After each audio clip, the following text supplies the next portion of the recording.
We are back in the VHS vault. I am VHS Chase. There is Jason Roy Gaston.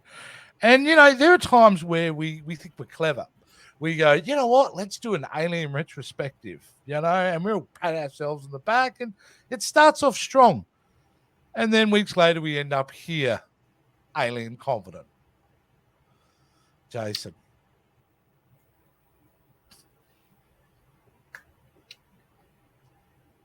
Movies don't usually make me this angry.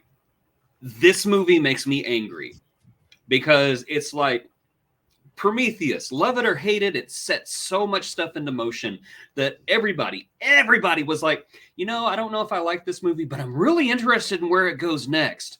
And it's like we took all these philosophical questions, all these questions about life, the universe, and everything, and Ridley Scott just went, nah, and spit on it. It's like, nah, here's some scientists being really stupid. And you know what bothers me the most about it? It's like this film is Ridley Scott's made a film that he rallied against that inspired him to make Prometheus. Yep. And he then just goes and makes the worst kind of movie that he hated in the first place, the sequels to like Alien 3 and Alien Resurrection, which he was always public in how he hated those. And he makes a worse version of them.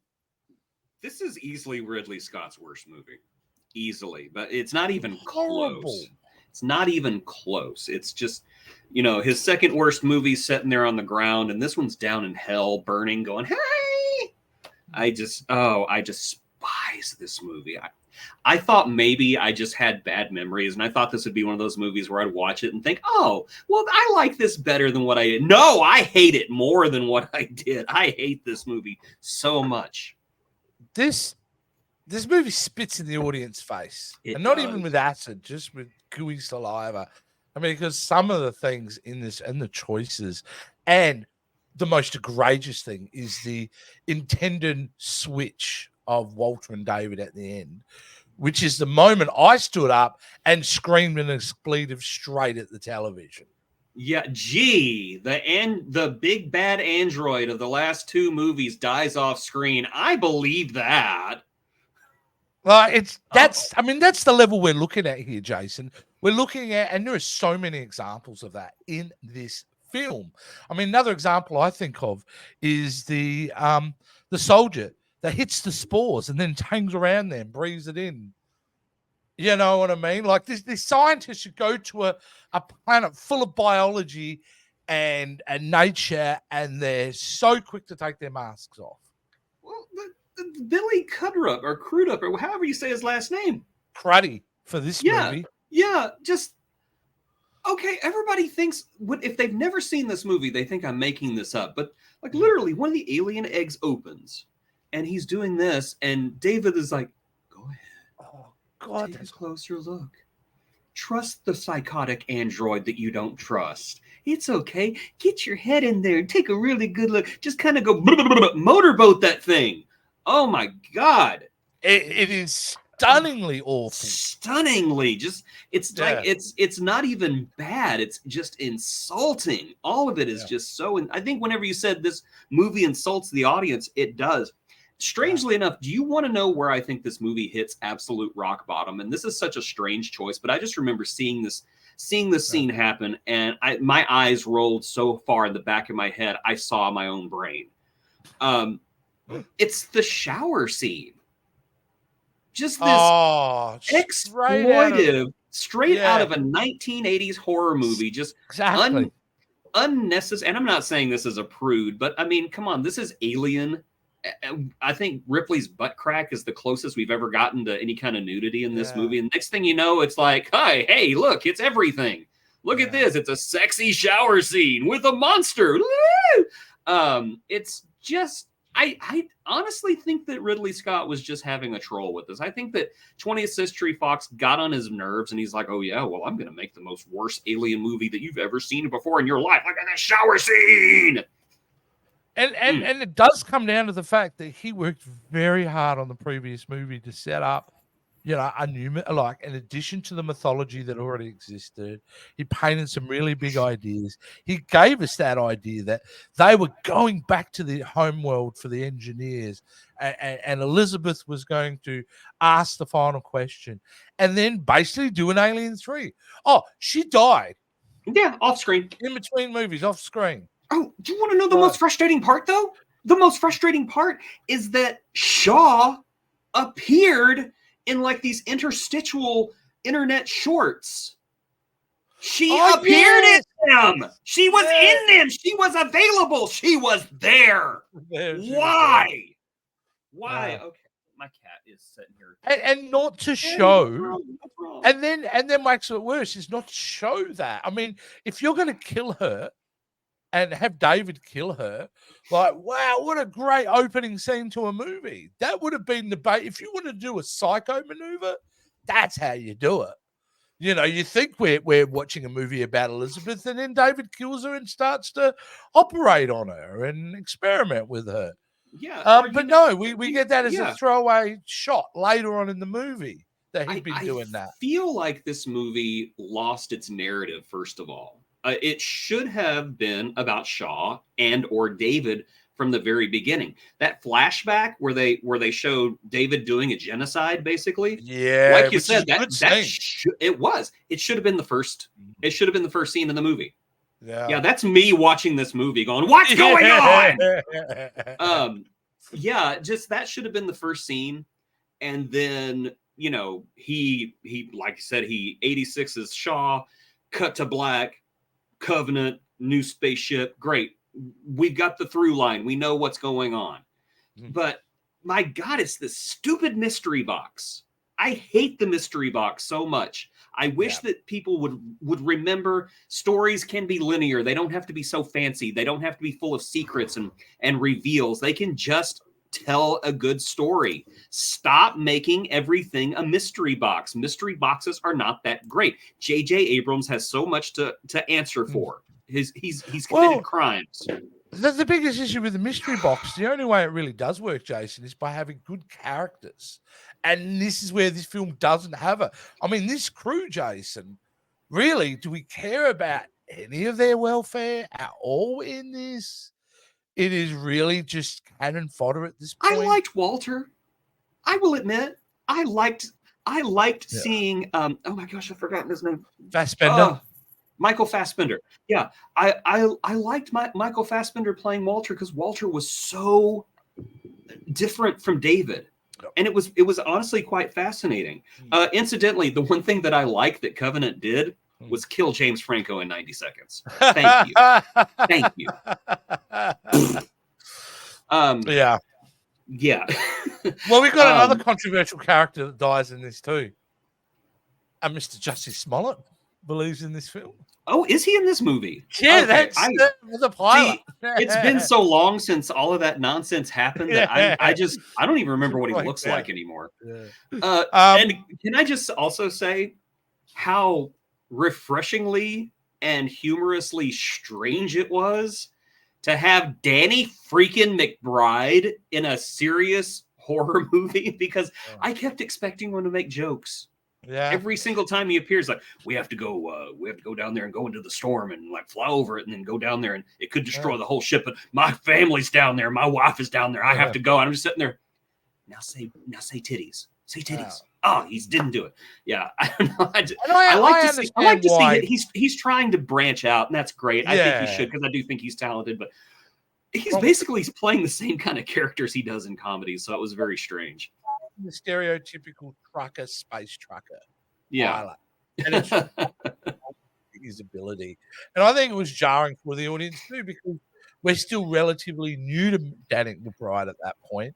And just know him as a funny guy. I mean, like, but I suppose he thought this whole movie's a joke. I don't need to crack any liners. I believe. But he did stand out. And look, I do like Billy Crudup as an actor. I do too. I love the guy. Again, just dumb decisions. They actually pepper it with some interesting character actors. He usually plays a villain. He's playing an older, French gentleman?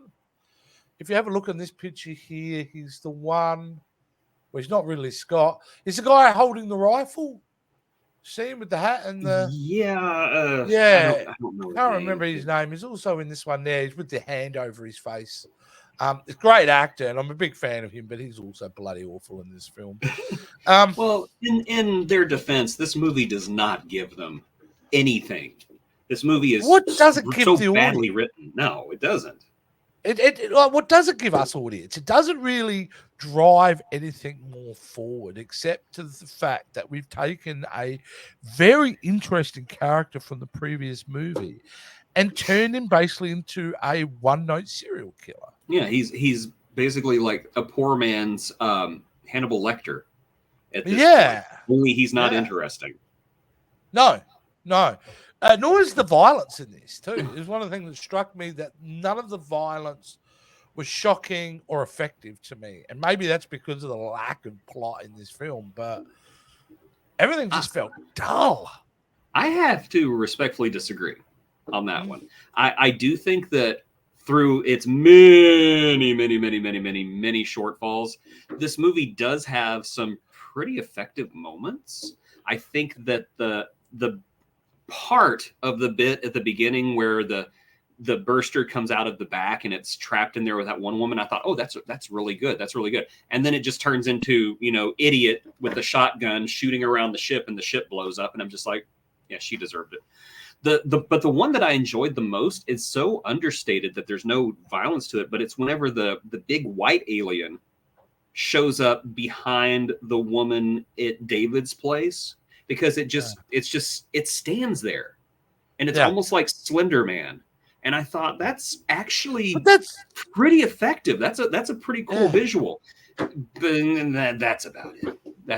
Yeah, I mean, and you're right. That is the only really kind of, even the bit. No, I will say the actual, and again, this is like effects. I did like how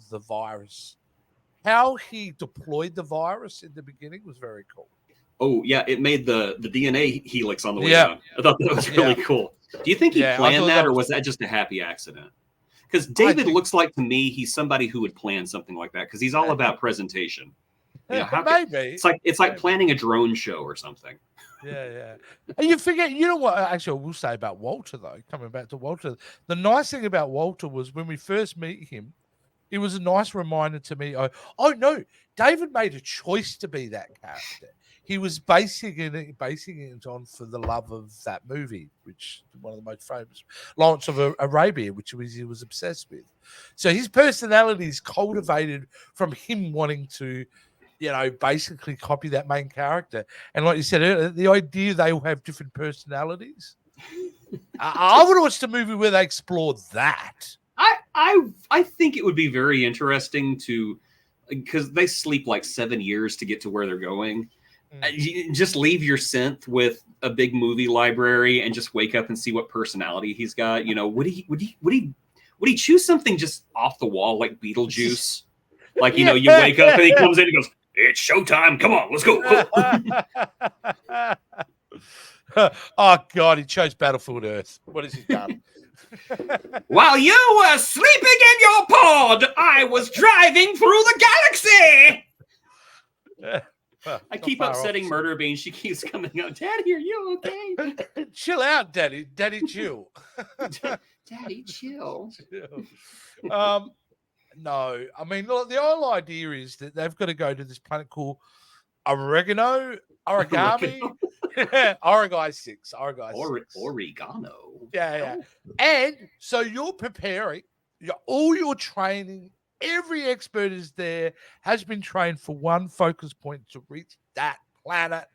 And just like that, and they kind of mention it, but there's no real uproar about it. It's just Shaw complaining about it. They decide to go to this planet that they've just come across. Yeah. Which there could have been, I think, a good in-script reason, like the ship is damaged and won't make it, or, we've only got like a 25% chance to make it there. That would have been fine. Just put that and say, hey, it's simple numbers. This is our best shot. Great. Awesome. But now it's like, hey, let me go all the way over here. This planet's right here. Yeah. With no No surveillance whatsoever. They didn't even send down any tracking drones or anything. I was like, No, like because nothing. every human since Prometheus has been just dumb. I also have to say that whenever the whatever it was that hit the ship that caused everything to go crazy, I loved how panicked Walter was by the way that he walked everywhere he was going. It's like stuff is exploding, fire shooting out, and he's just, Mother, I'm on my way to the bridge. Yeah. Yeah. I'm stopping at the Pepsi machine. I need a Diet Pepsi. Oh, I should have gotten a Diet Cherry Pepsi. I'll be right back. There's no urgency to him. No urgency at all in this movie. It's really a shame because it's such a shame to tell you what they've done with David and Walter, though, in this film. And especially David bothers me the most because we open the film with this really little poignant moment that I did like when David realizes very quickly that he's going to outlive his master, his creator. Mm-hmm. And that's the moment where we see the turn of David. You know, that's the beginning when he realizes, well, who am I if I outlive my creator? Well, you remember last time that we talked about Prometheus, I actually made the point that the crew of the Prometheus were going to go meet their makers. David had already met his makers, and he was not impressed. No. I wanted to see that continue. I wanted to see a David who, I don't know, is directionless. Because it's like, why is he doing this? Is he wanting to become a creator of his own? Yeah. Is that why he's basically like engineering the aliens? Incidentally, the fact that the aliens were genetically engineered by a psycho android. Yeah. That is so underwhelming. It is. I like the idea that the predators engineered them to be the perfect prey. That's so much better. And it is, but I also just like the idea of them being. There's no origin. They're just a part of evolution on a planet. They just beings that we're just that's how they survived. And I also like that idea. But David made him to, his evil plot to take over and reshape the universe. And that's what it is. Yeah. It's an evil plot. That's the level we're going into here.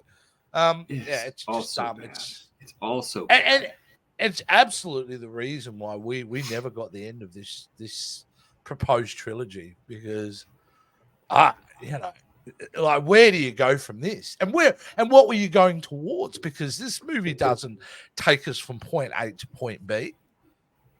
From an overarching mythology story to connect us to Alien. It doesn't. It doesn't. And honestly, I don't even care we didn't get a part 3. It's this movie completely destroyed any anticipation I had. I had anticipation after Prometheus. After Covenant, none. Absolutely none. This movie was bungled.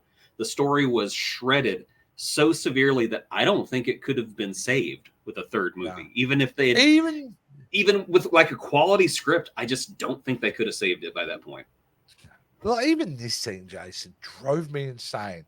And this is the after effects of the little baby, they call them neomorphs, of the little baby aliens attacking them. Yes, the ripoff of The Lost World, yes.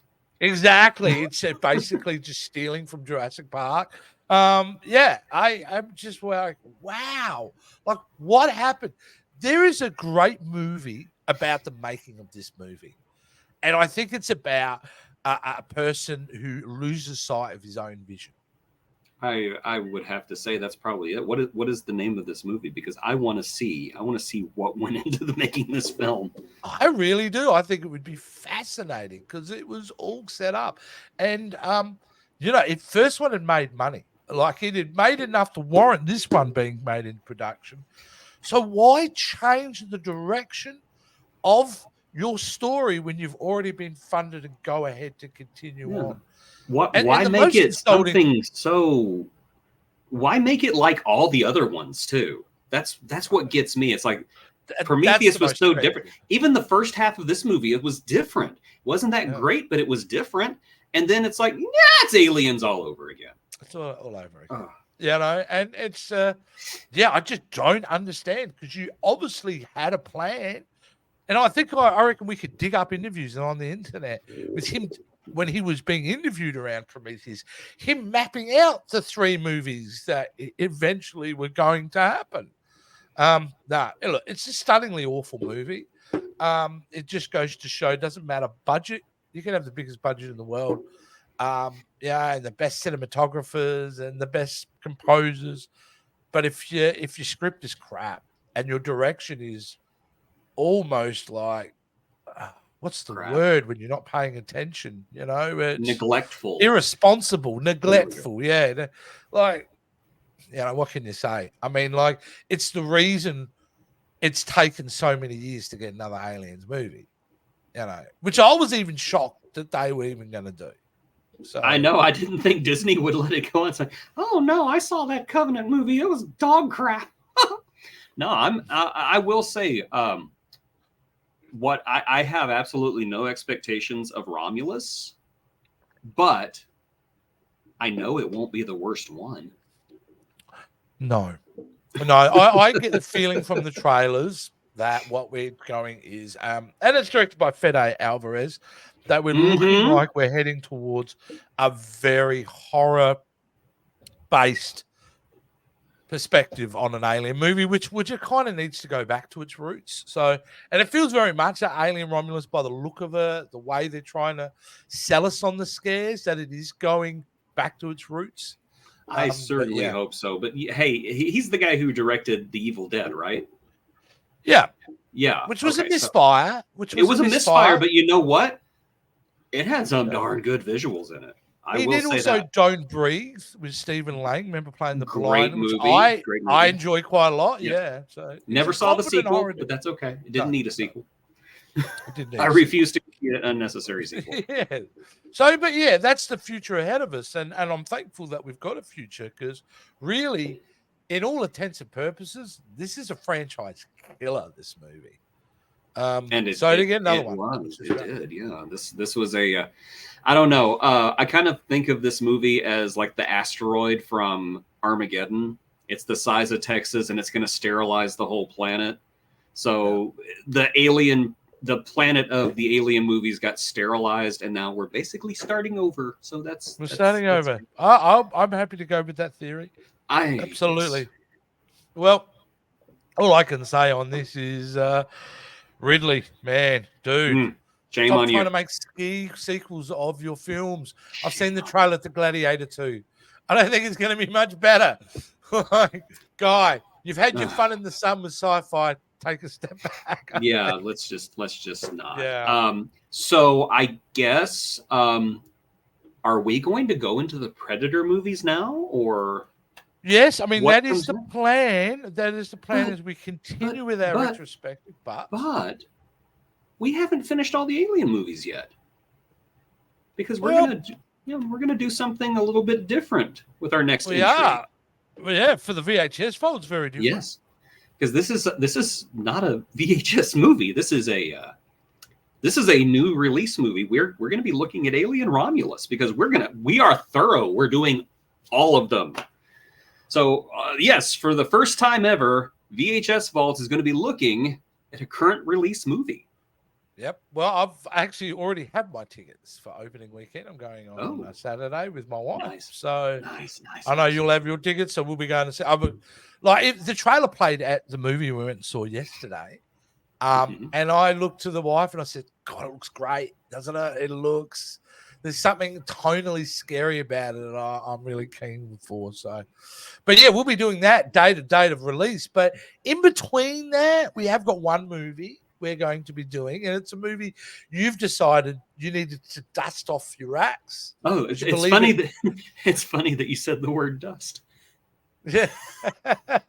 Because there's an interesting story behind this movie that involves a type of dust. Yes, I have no doubt. And what are we doing, Jace? You picked it. You name it. Hold on. Look, I got to sing the theme song. Chirp, chirp, chirp, chirp, chirp. We're doing Maximum Overdrive. Oh my gosh. Technically, Look the at first that. time that we ever saw the Green Goblin in live action, too. It is Okay. true. It is true. Yeah. So And I will here's the say thing. about this film. Sorry, I just want to say about this film. Go ahead. I was too scared to use the lawnmower for months afterwards. I had an unnatural fear of steamrollers for a while. So I will just say this movie has a reputation among the film elite as being absolute dog crap. I'm a fan. I don't know. I don't remember liking this.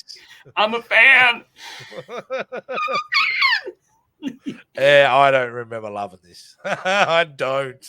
So I'm keen to go back though, because the one thing I find as I've gotten older is that you know your choices change, your opinions change, and sometimes you realize you were just wrong the first time. So No, you're probably not wrong. This is not a good movie, but I'm still a fan. I'm still a fan. Well, Emilio could do no wrong. Hey, the voice of Lisa Simpson is in it too, so it's fun to hear Lisa Simpson curse because she uses the same voice. She uses the same voice. Yes. So, no, that'll be a bit of fun. I think 1986, Stephen King, the author, directing it. Yes. What could have possibly gone wrong? We'll find out. I have a sinus issue. A sinus issue. There's a bit of a blizzard going on. You know what I mean? I feel like I wish I had that scene from Deadpool Wolverine. Feige said we couldn't say that, you know, and have the list of all the names for it. What? White Girl Interrupted? Yeah, that was awesome. Do you want to build a snowman? Yes, but I can't. I really wonder if they were given a list of things they couldn't do. Yeah, I really do, because I would love to see that list, just to see how close they came to doing it. Yeah, I just feel like a lot of them they did anyway. Oh yeah, sure. You know what I mean. So, but there you go. Deadpool walks up to Mickey Mouse, places a finger on his lips, and say, "You have no power here, rat." That is a much better movie than the one we just watched. Oh, way better. Way better. Here's the question before we go, though. Do you need to watch this? If you are watching the franchise, how important is it for you to watch this? Not at all. Because it has no effect on anything else. No. And the only reason why I think anybody would want to watch this is just for completion's sake. I'm not going to lie. There's a couple of neat sequences in it. It does have a couple of good performances, both of them by David Fassbender. But overall, yeah, this is the most skippable movie in the franchise so far. If you skip it, 100%. you will miss nothing. All you will miss is the disappointment from what they did with Prometheus. Yeah. Agreed. So, as we've said, we'll be checking out the next one in the cinemas coming up. Next time you see us, we will be talking Maximum Overdrive. And until then, we will see all you guys next time. Yes. That was one of... Yeah, movies don't really make me that angry, but they really pissed me off, that movie. If I was stuck in a warehouse and I had a copy of Battlefield Earth and the last copy of Alien Covenant and one match, actually, if I had two matches, I would burn Alien Covenant twice. Well, you know, we're going to have to do Battlefield Earth one day.